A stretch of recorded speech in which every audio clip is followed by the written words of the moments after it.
السلام علیکم ورحمۃ اللہ وبرکاتہ۔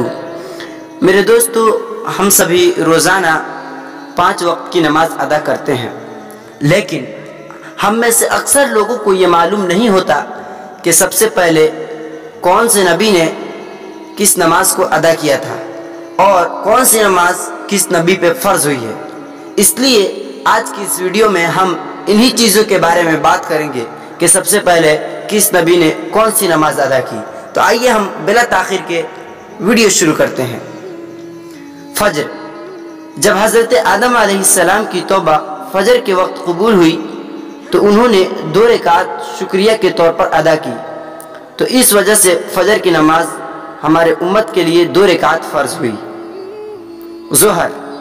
جب حضرت ابراہیم علیہ السلام نے حضرت اسحاق اور بعض کے نزدیک حضرت اسماعیل علیہ السلام کا فدیہ ظہر کے وقت ادا کیا تو حضرت ابراہیم نے 4 رکعت نماز ادا کی، اس لیے ہمارے امت کے لیے ظہر کی 4 رکعت فرض ہوئی۔ عصر۔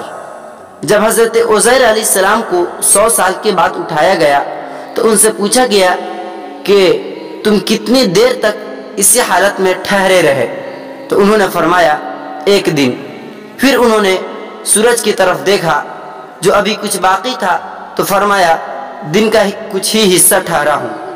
اس وقت انہوں نے 4 رکعت نماز ادا کی، تو عصر کی نماز اس لیے ہمارے امت پر 4 رکعت فرض ہوئی۔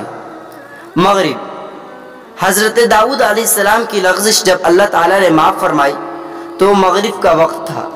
انہوں نے کھڑے ہو کر 4 رکعت نماز پڑھنا شروع کی، لیکن تھکاوٹ کی وجہ سے تیسری رکعت میں بیٹھ گئے، اس لیے مغرب کی 3 رکعت ہمارے امت کے لیے فرض ہوئی۔ بعض روایت میں یہ بھی ہے کہ سب سے پہلے مغرب کی نماز حضرت عیسیٰ علیہ السلام نے پڑھی۔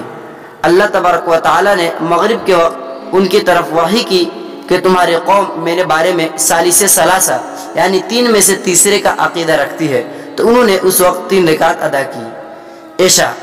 سب سے پہلے عشاء کی نماز ہمارے پیغمبر حضرت محمد مصطفیٰ صلی اللہ علیہ وسلم نے ادا کی۔ مذکورہ انبیاء علیہ السلام نے اپنے وقت میں ان نمازوں کو شکرانے کے طور پر ادا فرمایا۔ آخر میں اللہ تبارک و تعالی نے سب کا ثواب اور اجر حضور اکرم صلی اللہ علیہ وسلم کے لیے مقدر فرما دیا، اور اس طرح آپ کی امت پر یہ 5 نمازیں فرض ہوئی۔ پھر ہم ملتے ہیں دوسری ویڈیو کے ساتھ، جب تک کے لیے اجازت، والسلام علیکم ورحمۃ اللہ۔